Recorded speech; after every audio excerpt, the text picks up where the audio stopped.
IL টি-20 লিগে সাকিবের MI এমিরেটসের বিপক্ষে বল হাতে ম্যাজিক দেখালেন মুস্তাফিজুর রহমান। দুবাই ক্যাপিটালসের জার্সিতে আরও একবার জ্বলে উঠলেন দ্য ফিজ। ওভার হ্যাটট্রিকের পাশাপাশি করলেন দুর্দান্ত বোলিং। এদিন দুই দলের ম্যাচেও ছিল দারুণ উত্তেজনা। সেখানে ম্যাচের ফলাফল এবং ফিজের জাদুকরী পারফরমেন্স নিয়ে বিস্তারিত জানবো রিপোর্ট। আগের দিন আইপিএল এর নিলামে বাজিমাত, আজ আইএল টি-20 লিগে বাজিমাত। বল হাতে মুস্তাফিজুর রহমান আরও একবার প্রমাণ করলেন কেন বিশ্ব ক্রিকেটে তার এত চাহিদা, সাথে বুঝিয়ে দিলেন নিজের কার্যকারিতা। আইএল টি-20 লিগে এদিন তার দল দুবাই ক্যাপিটালস মাঠে নামে সাকিব আল হাসানের এমআই এমিরেটসের বিপক্ষে, যেখানে দুবাই টস জিতে আগে ফিল্ডিং করার সিদ্ধান্ত নেয়। ইনিংসের দ্বিতীয় ওভারে বল করতে আসেন দ্য ফিজ, সেখানে দুটি বাউন্ডারি হজম করে খরচ করেন 10 রান। ওপেনিংয়ে নেমে এমআই এর হয়ে ভালোই ব্যাট করছিলেন দুই ওপেনার জনি বেয়ারস্টো এবং মোহাম্মদ ওয়াসিম। পাওয়ার প্লেতে কোনো উইকেট না হারিয়ে 40 রান তুলে তারা সপ্তম ওভারে দুবাইকে প্রথম সাফল্য দেন পেসার ডেভিড উইলি। তার বলে ক্যাচ দিয়ে 17 রান করে বিদায় নেন আরব আমিরাতের অধিনায়ক ওয়াসিম। তবে তাণ্ডব অব্যাহত রাখেন ইংলিশ ব্যাটার বেয়ারস্টো। মাঝে একবার জীবন পেয়ে মাত্র 29 বলে হাফ সেঞ্চুরি তুলে নেন এই ওপেনার।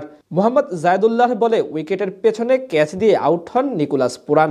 একই বোলারের বলে 66 রানে কাটা পড়েন সেট ব্যাটার জনি বেয়ারস্টো। তার বিদায়ের পর চাপে পড়ে যায় এমআই। মাঝে বল করতে এসে কেবল 7 রান খরচ করে যান মুস্তাফিজ। এরপর 18তম ওভারে এসে আসল ম্যাজিক দেখান এই বাম হাতি পেসার। তার প্রথম বলেই অফ স্টাম্পের ডেলিভারি শট খেলতে গিয়ে সানাকার হাতে ক্যাচ দিয়ে বিদায় নেন আফগান স্পিনার রাশিদ খান।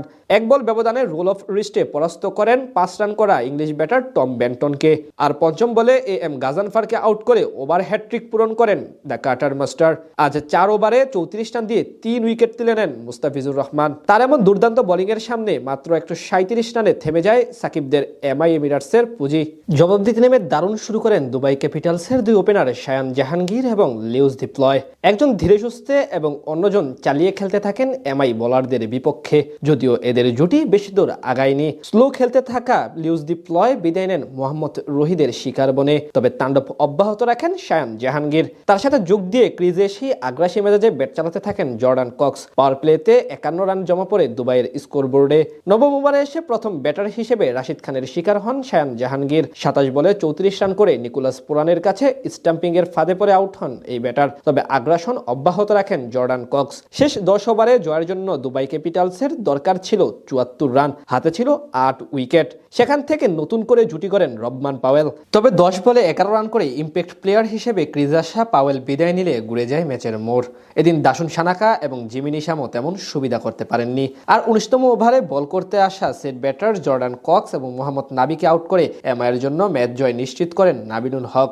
অর্থাৎ সহজ ম্যাচ হাতছাড়া করে মুস্তাফিজের দুবাই ক্যাপিটালস।